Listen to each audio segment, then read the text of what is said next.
Oyez, oyez, oyez. The Honorable Podcast on Masonic Law is now in session. Welcome to the podcast on Masonic Law, where we hope to build curiosity and desire to better understand our regulations. Oyez, oyez, oyez, oyez.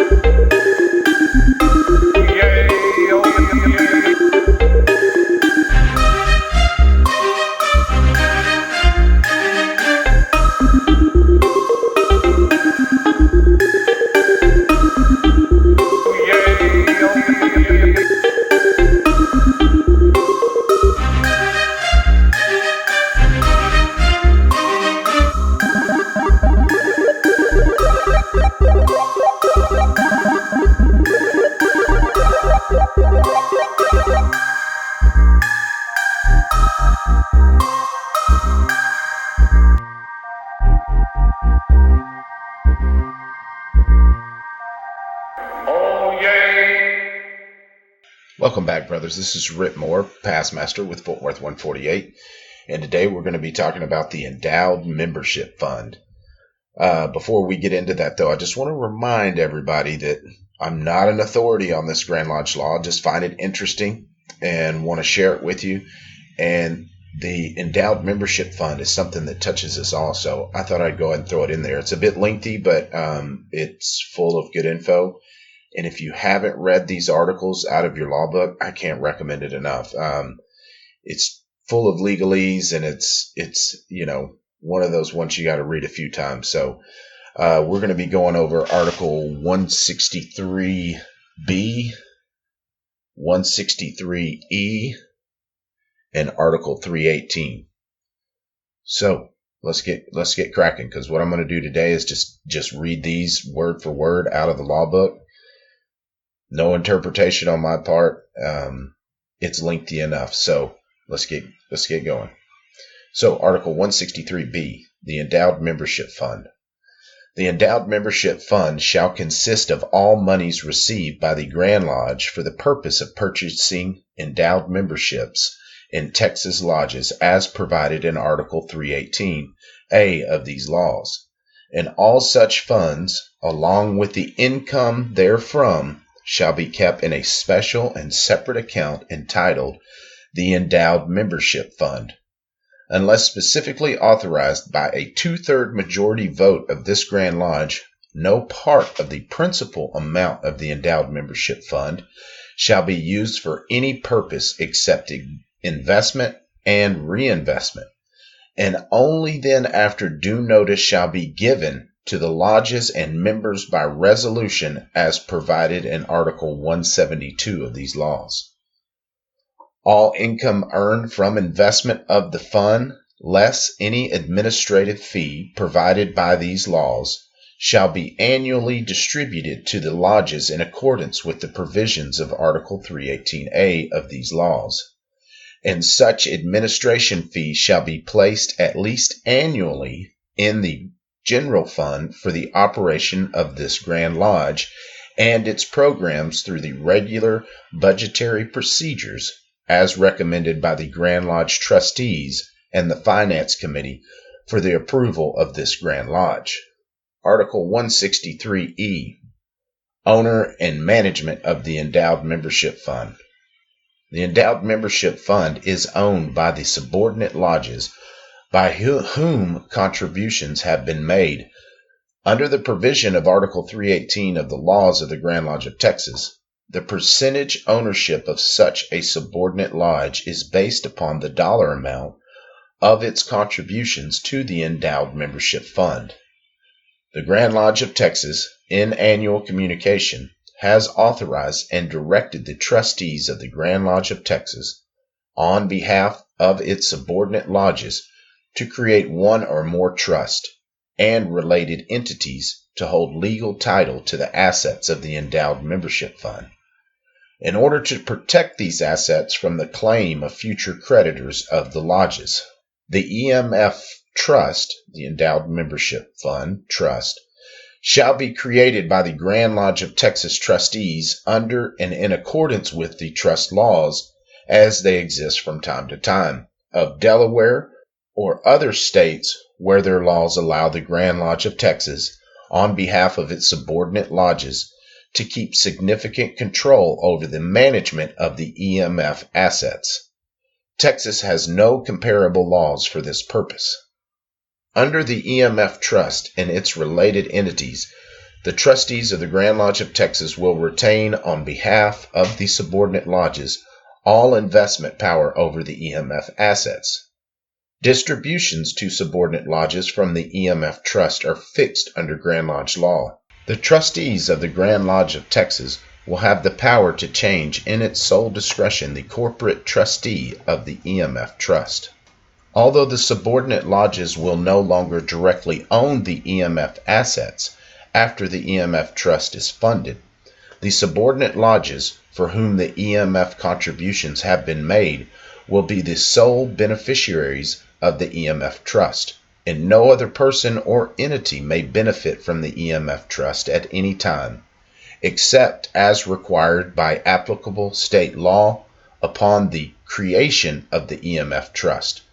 There will be no other change in the administration of the Endowed Membership Fund as provided by Article 318 and 163B of the laws of the Grand Lodge of Texas. Article 318A, Endowed Membership. Section 1. Any member in good standing in a lodge of this grand jurisdiction, whose dues are paid to date, may purchase an endowed membership for the benefit of such lodge, hereafter referred to as the Endowed Lodge, and thereby relieve from the further payment of dues in the Endowed Lodge, effective as of the date such purchase is made. The Secretary of the Endowed Lodge shall issue annually a regular dues card to the member holding the endowed membership certificate. At the same time, other dues cards of the lodge are issued. Section 2A. The purchase price for an endowed membership shall be fixed annually by the Endowed Lodge, as may be determined by a majority vote of the members present, provided that such purchase price shall be a multiple of $100, 100 being the par value of an endowment unit, and shall be not less than 500, 5 endowment units. The vote to fix the purchase price for an endowed membership shall be had at the time provided by Article 292, and any changes in the purchase price shall be effective June 24th. Section 2B. A deceased Master Mason may be honored in a Texas lodge with the purchase of an endowment in his name at the rate of $500, or at the current lowest rate of the Grand Lodge Endowment Program. Section 2C. A 50-plus year Mason or a life member may purchase an endowment for himself or be honored with the purchase price of an endowment in his name at the rate of $500 or at the current lowest rate of the Grand Lodge Endowment Program. The increase of an endowed membership purchase price shall not void or adversely affect any previously agreed upon installment purchase plans established under Article 318A. An endowed member who wishes to support his lodge by adding to what he has previously paid for his endowment may do so in units of 100 or multiples. Section 3. The purchase price collected by an endowed lodge for endowed membership shall be transmitted to the Grand Secretary so as to be received by him on or before the next succeeding June 23rd in order to qualify for an income distribution under paragraph 4 hereof. Funds received by an endowed lodge for the purchase of an endowed membership may be invested by the endowed lodge in an insured interest-bearing account in a reputable financial institution, and all such funds, except as provided under paragraph 7 hereof, shall be transmitted to the Grand Secretary no later than the next succeeding June 23rd. The Grand Lodge shall cause all monies received by his office for the purchase of endowed membership to be promptly deposited into the Endowed Membership Fund, and shall provide a monthly summary of such deposits to the Grand Lodge trustees and to the Committee on Investments. Section 4A. The Endowed Membership Fund shall be invested and reinvested from time to time under the supervision of the Grand Lodge trustees. The Grand Lodge trustees shall take action as they may determine necessary to protect the Endowed Membership Fund for the benefit of the lodges, including, without limitation, the formation of trust, limited liability partnerships, corporations, or any other appropriate entity as may be determined by the trustees. Section 4B. For accounting and investment purposes, the Endowed Membership Fund shall be composed of endowed units with an initial value of $100. The net asset value of an endowed unit may vary from one investment period to the next. For the purpose of computing the net asset value of an endowment unit, interest and dividends received, any net realized capital gain or loss, and the distributions required by this article, the investment period shall begin July 1st and end the following June 30th. All endowment units shall be credited and allocated to the endowed lodges. Section 4C. Annually, no later than the first day of August, endowed lodges shall receive a distribution from the Endowed Membership Fund computed as follows. Section 4C1. The value of the units shall be valued each year at their full market value. As distribution of 5% of value of these units shall be made to the respective lodges, provided the distribution does not reduce the value after the distribution below $100. Section 4C2. In any year where the distribution of 5% of the unit value would reduce the unit value below $100, the distribution will be reduced to 3% of the market value of the unit. A minimum distribution of 3% will be made to the lodges each year regardless of the value of the units. Section 4C3. The units will be valued at full market value of the underlying securities held by the investment fund. Purchase of new units by the new participants in the program will be at the respective price of the current market value. The minimum units to participate in the program will continue to be 5 units, purchased at their current market value. No distribution shall be paid for any endowed membership unit until August 1st, or the second calendar year after such endowed membership unit is received by the Grand Secretary. Section 4D. An administrative fee not to exceed 5% of the annual distribution paid to the endowed lodges may be deducted from the distribution before payment is made to the endowed lodges. Section 5. The Grand Secretary shall issue to the member in whose name an endowment has been created for the benefit of an endowed lodge an endowed membership certificate under the seal of the Grand Lodge, signed by the Grand Master and attested by the Grand Secretary. Replacement or duplicate certificates may be obtained from the Grand Secretary by the endowed member, a family member of a deceased endowed member, or the endowed lodge upon payment of the current fee established by the Grand Lodge trustees. Endowed memberships are not transferable with lodge membership and remain to benefit the endowed lodge where such members are purchased.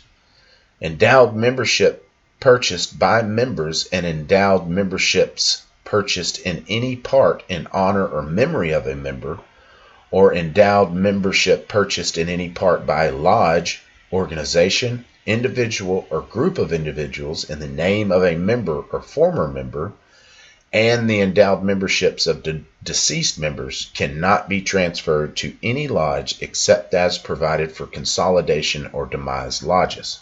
Consolidated lodges. Within 12 months after the date of consolidation of 2 or more lodges, an endowed member whose endowed membership was not purchased in the surviving lodge may, if he affiliates with another lodge of this grand jurisdiction, at the time of the affiliation, transfer the endowed membership to the lodge with which he affiliates, provided the lodge did not purchase the endowed membership. The transfer of the endowed membership shall be effective as of the fiscal year end of the endowed membership fund following receipt by the Grand Secretary of the request to transfer the endowed membership. Demise lodges. After the dissolution or demise of an endowed lodge, the holder of an endowment membership certificate therein, if he affiliates with another lodge of this grand jurisdiction, may transfer the endowed membership of the lodge with which he affiliates. If the holder of an endowed membership affiliates with another lodge of this grand jurisdiction within 12 months after the dissolution or demise of the endowed lodge, any interest accruing from the endowed membership fund for that endowed membership shall transfer to the credit of the lodge with which he affiliates. If the holder of such an endowed membership fails to affiliate with another lodge of this grand jurisdiction within 12 months after the dissolution or demise of the endowed lodge, any interest accruing from the endowed membership fund from the date of the dissolution or demise of the endowed lodge to the date of the transfer of an endowed membership shall be added to the principal of the Grand Lodge Endowed Membership Fund until the date the holder of the endowed membership affiliates with another lodge of this grand jurisdiction, from which time the interest will accrue to the benefit of the lodge with which the holder of the endowed member affiliated. Lodges are prohibited from donating or selling endowed memberships in any other manner than as provided in this article, except lodges may establish special accounts for the purpose of assisting and encouraging those members who wish to purchase endowed memberships on an installment plan by making regular, systematic, and regulated contributions to such account for the purpose of accumulating the necessary fee to purchase an endowed membership. After the required fee has accumulated in the special account, the lodge shall transmit such fee to the Grand Secretary as provided in this article. The plan for such special account must be approved by a favorable vote of the lodge and must conform to those rules and requirements listed on Form Number 76B of the laws of this Grand Lodge. The funds in such special account shall be deposited in an insured interest-bearing account in a reputable financial institution until such time as the funds are transmitted to the Grand Secretary. Section 8. Holders of endowed membership certificates are subject to all of the provisions of the Constitution and laws of the Grand Lodge of Texas, and loss of membership due to suspension or expulsion may automatically terminate such endowed membership certificate and may cause such holder to forfeit his endowed membership and any future claim to fees paid or the revenues earned from such endowed membership. The lodge which held the endowed membership at the time of forfeiture, as provided herein, shall continue to receive the revenues earned from such endowed membership fund. Section 9. Upon the death of a holder of an endowed membership, the endowed lodge shall continue to receive the income from the endowed membership. That's a mouthful. If your head isn't swimming yet, I don't know what could make it swim. But you can see there's a lot of legalese in there, a lot of double talk. I mean, it's something you really need to put your eyes on, and I highly encourage you to. So don't hesitate to get out that law book or that PDF and do some keyword searching through there and see what those Constitution resolutions and edicts holds. So until next time, brothers, have a good one. This is Rip Moore signing off. Oyez, oyez, oyez.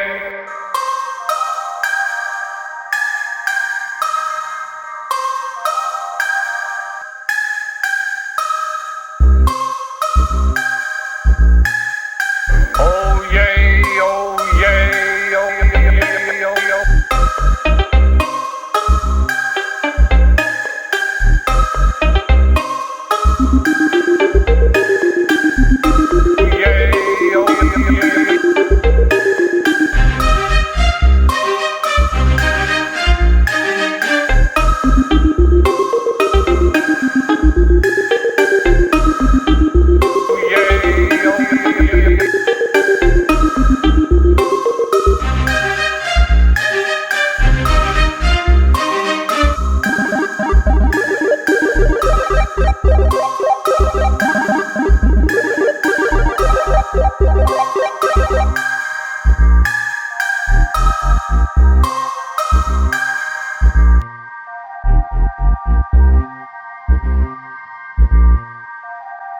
Oyez.